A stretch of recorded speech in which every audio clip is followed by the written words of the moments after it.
se abalam,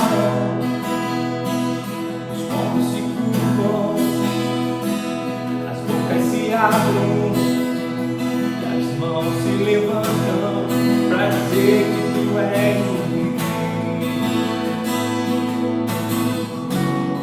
pra dizer que tu és o Senhor, pra dizer que tu és o Rei.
Você, meu irmão, minha irmã, querido amigo, amiga, que Deus abençoe a sua vida em nome de Jesus, que Deus possa estar sustentando, cuidando de cada um, que Deus possa estar falando ao teu coração, que através desta transmissão, através do louvor, através da mensagem pregada, através das orações, que você possa estar ligando o teu coração ao Senhor, voltando o teu pensamento, voltando o teu entendimento, tendo um momento de reflexão, um momento oportuno de liberdade, para que Deus possa estar falando ao teu coração, que você possa dar liberdade para que a voz de Deus possa falar de forma profunda ao teu coração.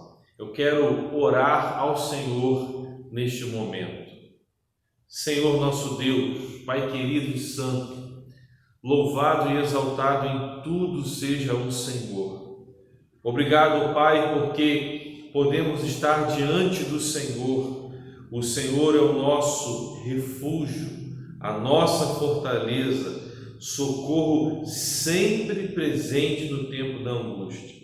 Temos vivido, Pai querido, dias muito difíceis, mas entendemos, ó Deus, que o Senhor tem cuidado de nós. O Senhor é Deus poderoso, que sustenta a nossa vida, que ouve a nossa oração e age segundo a tua vontade, que é boa, que é perfeita e que é agradável. Senhor, nós confiamos no Senhor. Uns confiam em carros, outros em cavalos, mas nós confiamos no Senhor e faremos sempre menção do nome do Senhor, o Deus da nossa vida. Muito obrigado, ó Pai, por tudo quanto o Senhor tem feito na nossa vida e através de nós. Suplicamos nesta hora, ó Pai, que o Senhor possa agir, ó Deus, com poder, que o Senhor possa dar, ó Pai, direção, ó Deus, em nome de Jesus, para as autoridades, Senhor, que o Senhor possa iluminar, ó Deus, e que todos aqueles que estão debruçados, ó Deus, para a busca, ó Pai, de vacina, para a busca de medicação, ó Deus, para uma reversão desta pandemia, que todos possam ver de forma muito clara a atuação poderosa do Senhor. Ó Deus, e que do Senhor venha a resposta, e que diante da tua manifestação, ó Deus, a vida, os corações de todos possam se render, se dobrar, se prostrar diante da tua glória, diante da tua majestade. Cuida, ó Deus, de cada um de nós. O Senhor, ó Deus, é aquele que pode renovar as nossas forças, renovar o nosso entendimento, ó Pai, renovar o nosso espírito, Pai querido, renovar as nossas forças, a nossa saúde como um todo, ó Deus, dando para cada um de nós a paz, ó Deus, que excede todo entendimento, renovando sobre a nossa vida as tuas misericórdias, porque por causa delas, ó Deus, pelo renovar das tuas misericórdias, nós não somos consumidos. Que o Senhor, ó Deus, em nome de Jesus, possa fortalecer, trazer ânimo, trazer motivação àqueles que estão como que depressivos, ó Deus, aflitos, angustiados. Que o Senhor possa agir sobre a vida de cada um, trazendo algo novo, aquilo que vem da parte do Senhor, ó Pai, em nome de Jesus. Como igreja, ó Pai, nos colocamos diante do Senhor e clamamos, ó Deus, pela tua intervenção. Suplicamos, ó Deus, perdão pelos nossos pecados. Os nossos pecados nos afastam do Senhor. Nós pedimos perdão, ó Deus, porque não queremos estar distantes do Senhor. Nós queremos estar cada vez mais perto, cada vez mais próximos do Senhor, desfrutando, ó Deus, daquilo que o Senhor é e daquilo que o Senhor faz.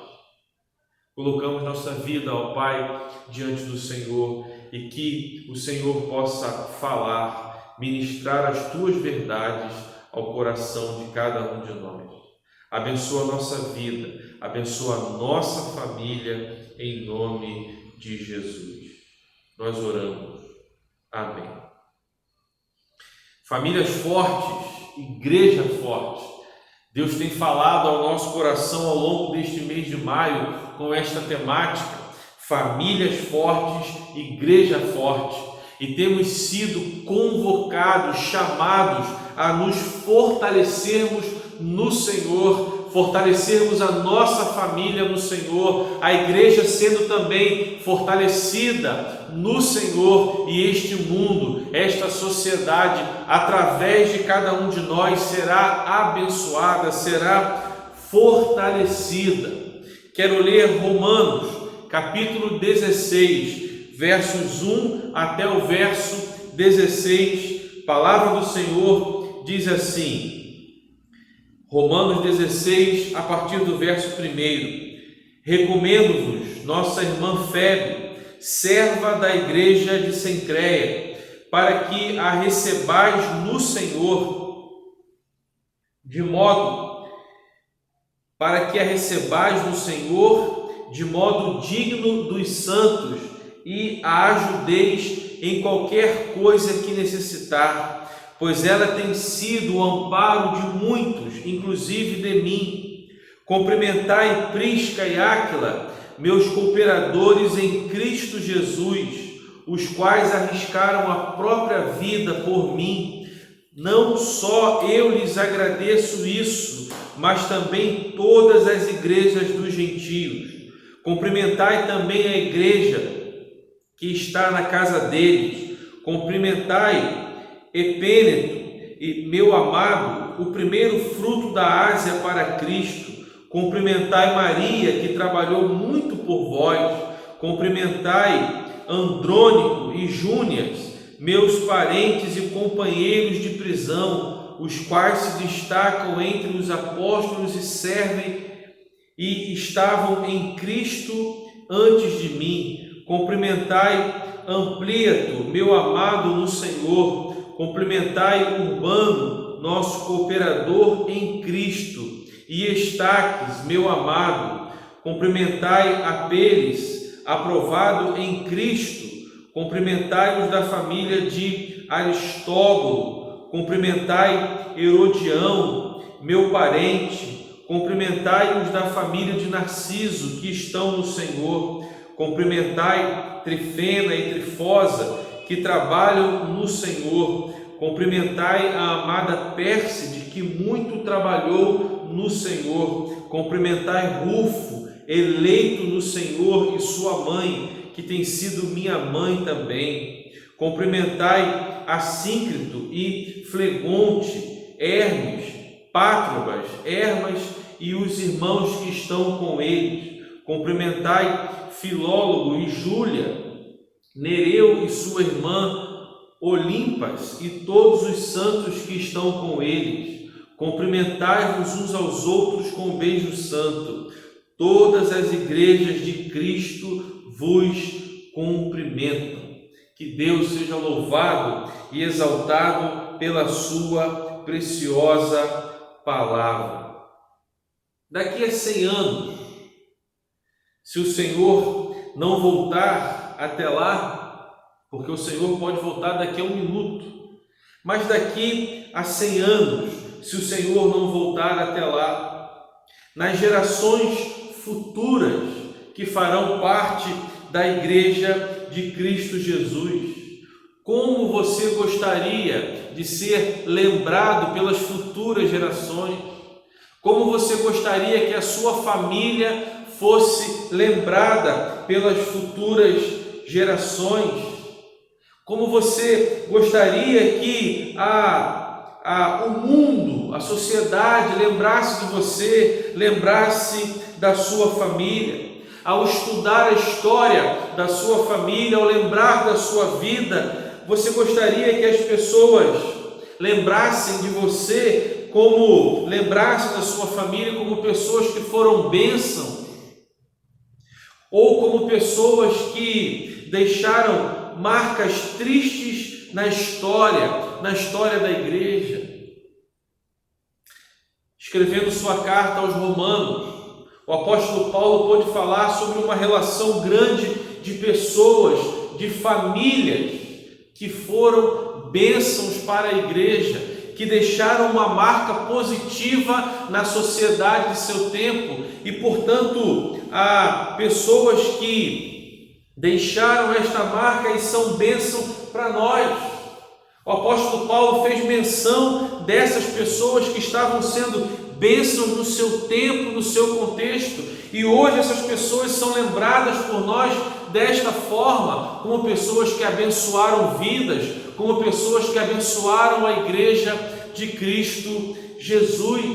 Voltando, como as pessoas falarão de cada um de nós daqui a alguns anos, se Cristo não voltar até lá, como elas falarão da nossa família, com as vidas que foram listadas aqui, as famílias que são listadas aqui em Romanos capítulo 16, de 1 a 16, nós aprendemos lições muito preciosas.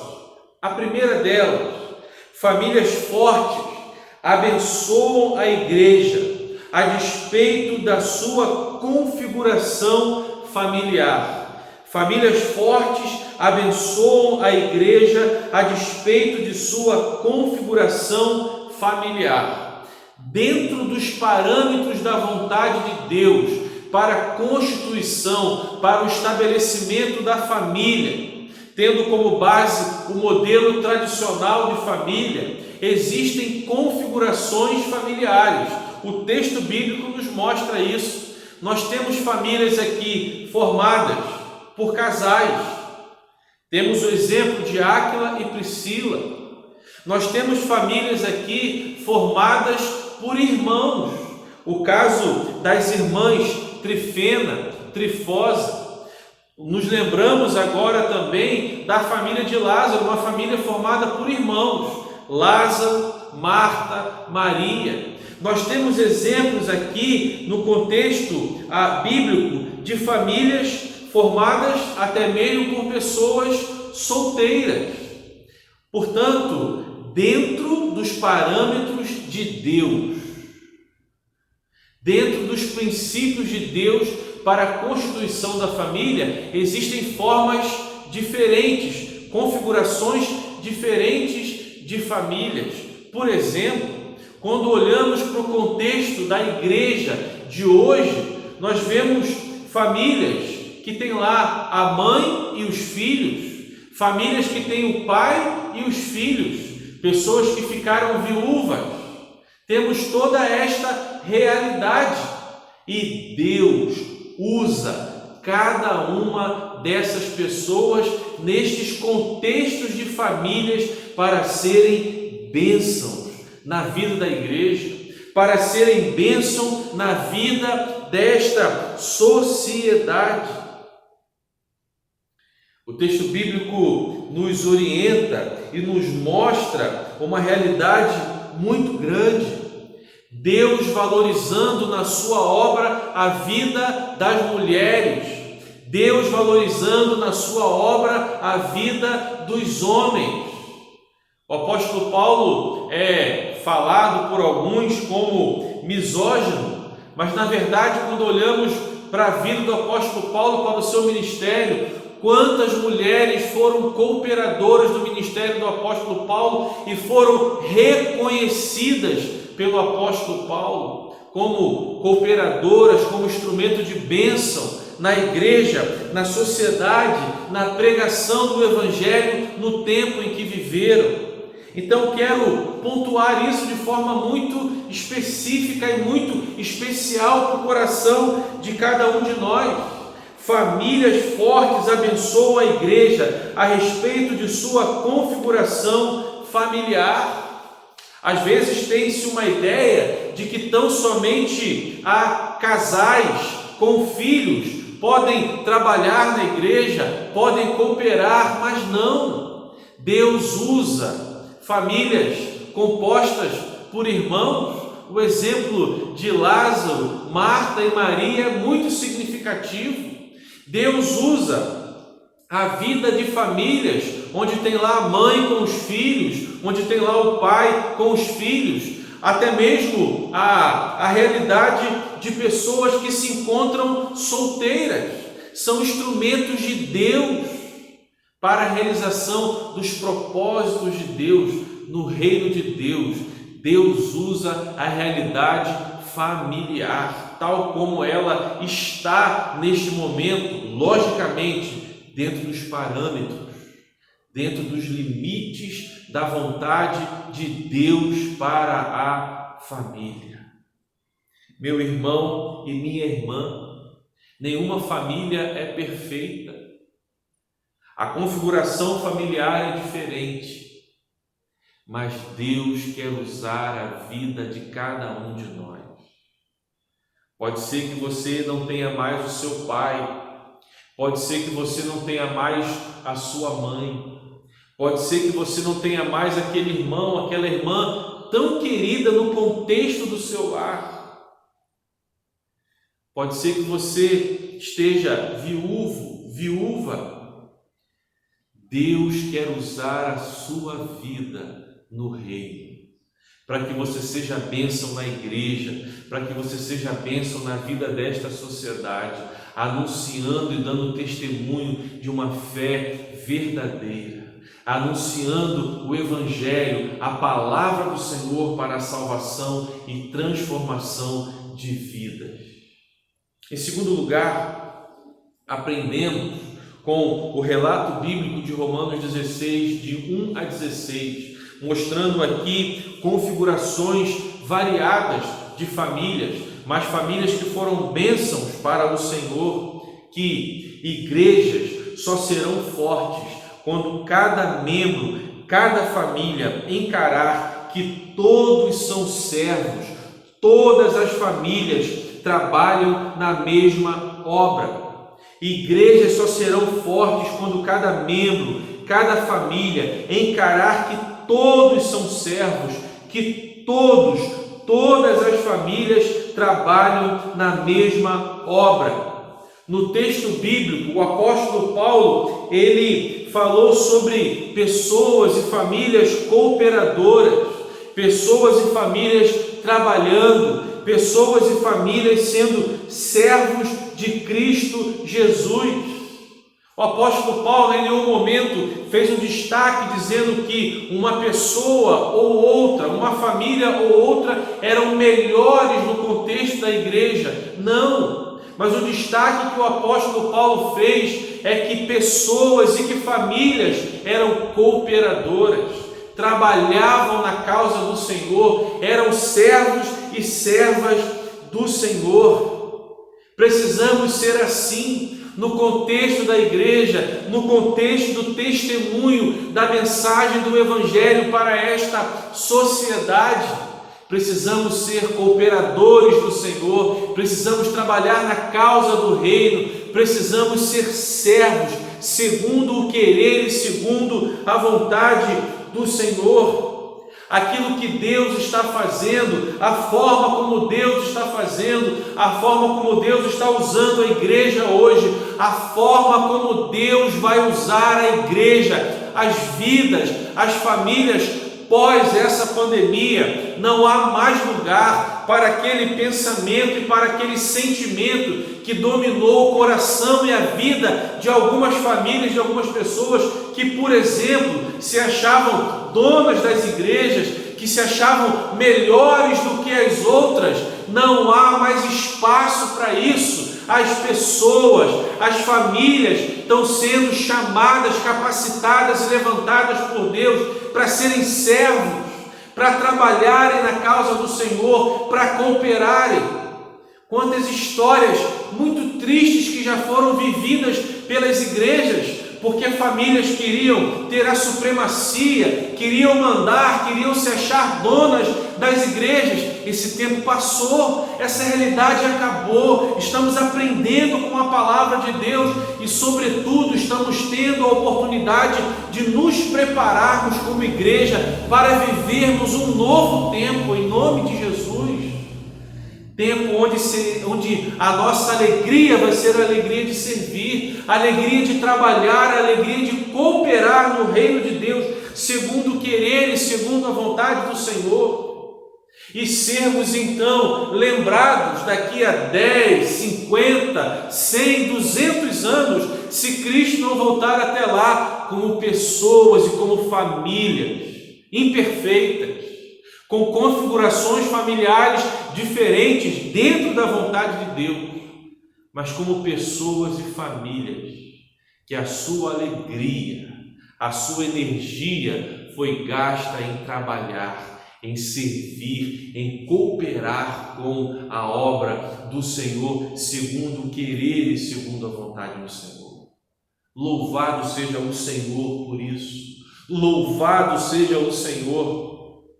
Porque quando o nosso coração, o nosso entendimento está aberto para o Senhor, a despeito de tudo aquilo que já vivemos, Deus trabalha na nossa vida, Deus muda o nosso entendimento, Deus transforma o nosso coração e Deus faz em nós tudo novo. Deus nos capacita a servir como nunca servimos, Deus nos capacita a trabalhar e a cooperar como nunca fizemos antes. para a glória do seu nome, para o engrandecimento do reino do Senhor, para a salvação de vidas e para a reconciliação, para o sarar, para o curar de vidas, segundo o querer e segundo a vontade do Senhor. Em terceiro lugar, aprendemos com o relato bíblico de Romanos 16, de 1 a 16, texto bíblico que lemos, que igrejas só serão fortes quando cada família for sal e luz em todas as camadas sociais.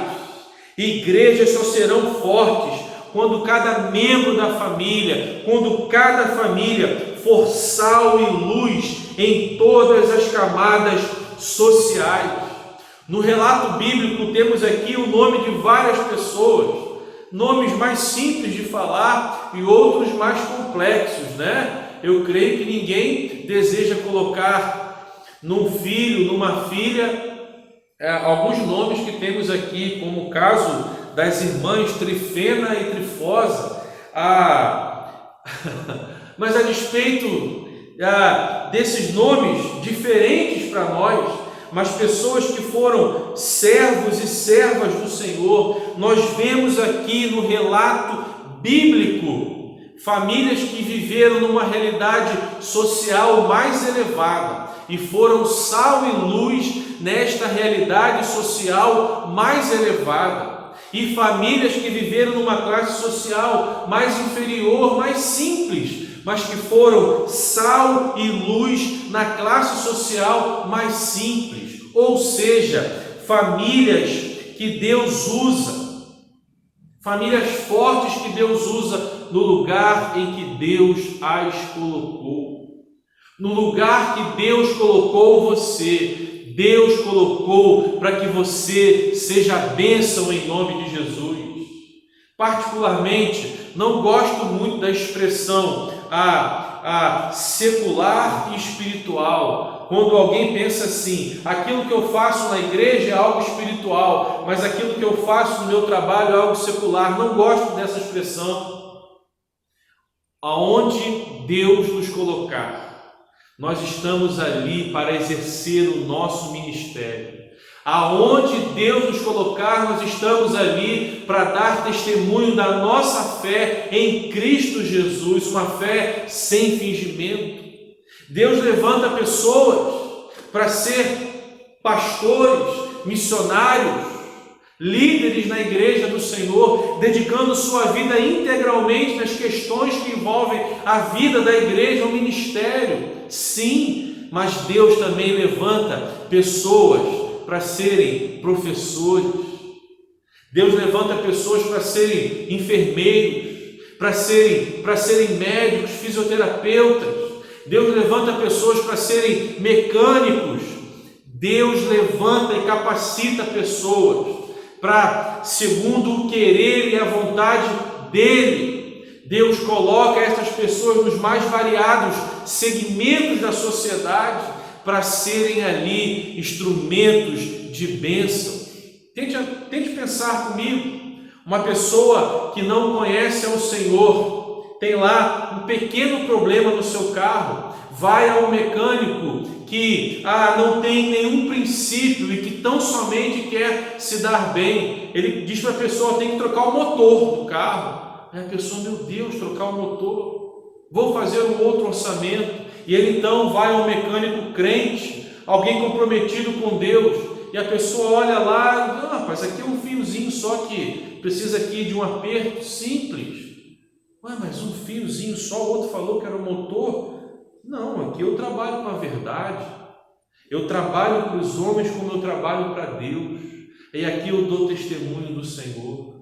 Imagina a vida de um professor que vive uma fé verdadeira no seu trato diário com seus alunos, mesmo sem pregar a palavra de Deus falada, porque de repente é um professor de geografia e está dando aula de geografia, mas o testemunho, a vida, a forma com que aquele professor compartilha os princípios de Deus com a sua vida, com o seu cuidado, com o seu zelo com seus alunos, faz toda a diferença. Aí daqui a pouco, um aluno que está numa condição triste, um momento difícil na sua vida, e aquele professor percebe isso e age com zelo sobre a vida daquele aluno. Olha que diferença, que potencial. Portanto, Deus nos coloca nos lugares mais variados para sermos instrumentos de bênção aonde Ele nos coloca, para exercermos o nosso ministério onde Ele nos coloca. Não há divisão na vida do crente, a vida do crente é uma. Aonde ele está, aonde a família cristã está, ela é chamada para ser bênção, ela é chamada para fazer a diferença, em nome de Jesus. Nas camadas sociais mais diferentes, pessoas que Deus coloca em posições elevadas, camadas sociais elevadas, e Deus usa nas camadas sociais mais elevadas, dando testemunho de pessoas verdadeiras em Cristo Jesus. Meu irmão e minha irmã, igrejas só serão fortes quando cada família for sal e luz em todas as camadas sociais, onde cada família estiver, na camada social elevada, na camada social mais simples, mas sendo bênção para o Senhor. Repito, no texto bíblico de Romanos 16, de 1 a 16, pessoas que são citadas aqui pelo apóstolo Paulo como servos, trabalhadores, cooperadores. Existiam pessoas aqui que viviam a realidade do império, mas existiam pessoas que viviam a realidade da escravidão. Posições elevadas no império, mas pessoas que também viviam a realidade de posições no contexto da escravidão daquele tempo. Mas pessoas, famílias, que foram usadas por Deus para a glória do seu nome. Meu irmão e minha irmã, nós estamos concluindo este mês de maio. Quanta coisa Deus falou e tem falado ao nosso coração. Na reflexão que devemos fazer, a minha família é forte. Em quem temos nos fortalecido? E temos recebido de Deus um chamado para sermos famílias fortes. Logicamente, seremos também igreja forte. Agora, precisamos, para que isso aconteça, fortalecermos cada um de nós no Senhor. A nossa família precisa se fortalecer no Senhor. Cada um de nós precisamos nos fortalecermos no Senhor. E aí sim, a nossa família será forte, a nossa igreja será forte, e o mundo vai ter o privilégio de receber de nós um testemunho vivo e verdadeiro do poder de Deus, do Evangelho que transforma e que salva vidas. Que Deus abençoe a sua vida, que Deus abençoe a sua família, que você possa entregar o seu coração a Jesus, que você possa voltar para os caminhos do Senhor, que a sua família seja forte no Senhor, que a sua família se fortaleça no Senhor, que a sua família viva debaixo do senhorio de Cristo Jesus, porque aí sim ela será forte. Não será perfeita, mas será forte no Senhor. Não será perfeita porque não existe família perfeita. Enquanto estamos sobre a face da terra, estamos sendo construídos, lapidados, trabalhados pelo Senhor. Mas podemos ser famílias fortes, que reconhecem suas imperfeições, que colocam suas imperfeições diante do Senhor e que, portanto, são trabalhadas e fortalecidas pelo Senhor e que fazem com que a igreja seja forte e que são instrumentos de bênção por onde Deus nos conduz.